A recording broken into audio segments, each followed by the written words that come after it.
بسم اللہ الرحمن الرحیم۔ فیکٹری سٹی کے معزز ناظرین کو السلام علیکم۔ دوستو، کینیڈا میں ملکہ الزبتھ اور ملکہ وکٹوریہ کے مجسمے گرا دیے گئے ہیں۔ نہ صرف یہ مجسمے گرائے گئے بلکہ برطانیہ سے منسلک بہت سے اور مجسموں کو بھی نقصان پہنچایا گیا۔ ان مجسموں کی توڑ پھوڑ کے ساتھ ساتھ ان پر سرخ رنگ بھی مل دیا گیا ہے۔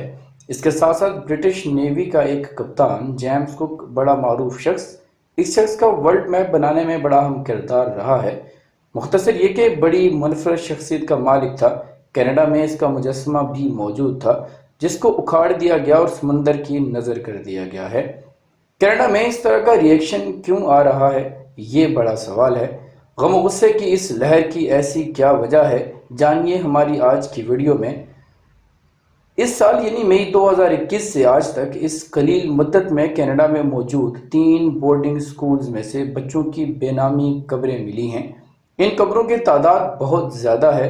ان میں اجتماعی اور انفرادی دونوں طرح کی قبریں موجود ہیں۔ اس میں سب سے پہلے دریافت ہونے والی قبر کینیڈا کے صوبے برٹش کولمبیا کے جنوب میں واقع کیم لیوپس نامی سکول سے ہے۔ اس قبر میں 215 بچے دفن تھے۔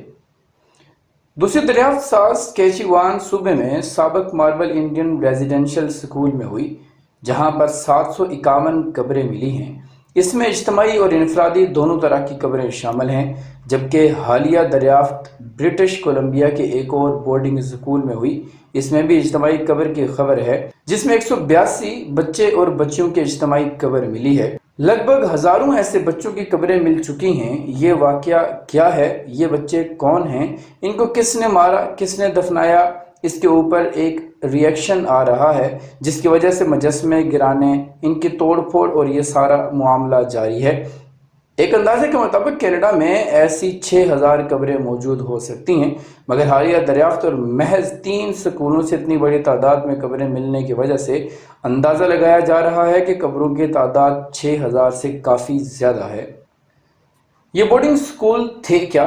کینیڈا میں رہنے والے پرانے لوگ، وہاں کے نیٹو، جن کو ریڈ انڈینز بھی کہا جاتا ہے، ان کی نمائندہ تنظیم جس کا نام ہے فرسٹ نیشن، اس تنظیم کے مطابق کینیڈا میں ایسے 130 سکول تھے جو 1863 سے 1998 تک لگ بھگ 1.25 سال تک کام کرتے رہے ہیں۔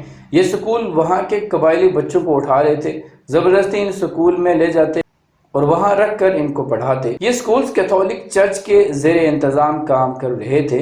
ان بچوں کو اپنی زبان بولنے یا ثقافت پر عمل کرنے کی اجازت نہیں تھی۔ ان بچوں کے ساتھ ظلم اور زیادتی بھی کی جاتی تھی۔ ان سکولوں کا مقصد ثقافتی نسل کشی کر کے من مرضی کی نسل تیار کرنا تھا۔ ان سکولوں میں جنسی زیادتی بھی عام تھی، تشدد بھی عام تھا۔ بچوں کو زبردستی مسیحی مذہب اپنانے پر مجبور کیا جانا تھا۔ ان سکولوں میں سردی سے بچنے کا کوئی انتظام موجود نہ تھا۔ رہائش اور کھانے پینے کے حوالے سے بھی خستہ حالی تھی، جس کی وجہ سے یہ بچے اکثر بیمار ہو جاتے تھے۔ اگر کوئی بچہ ان کے خلاف بات کرتا تو غیر انسانی سلوک کیا جاتا تھا۔ اب سوال یہ ہے کہ یہ خبر سامنے آئی کیسے؟ ایک ریڈار کی مدد سے زمین کا سروے کیا گیا، جس میں سکولوں کی باقیات ملیں اور ان کے ساتھ ساتھ ان قبروں کی خبر بھی سامنے آ گئی، اور جب کھدائی کی تو پتہ چلا کہ یہاں تو بچوں کی لاشیں ہیں۔ یہ وہ بچے تھے جن میں سے کچھ کی عمریں 3 سال سے بھی کم ہیں۔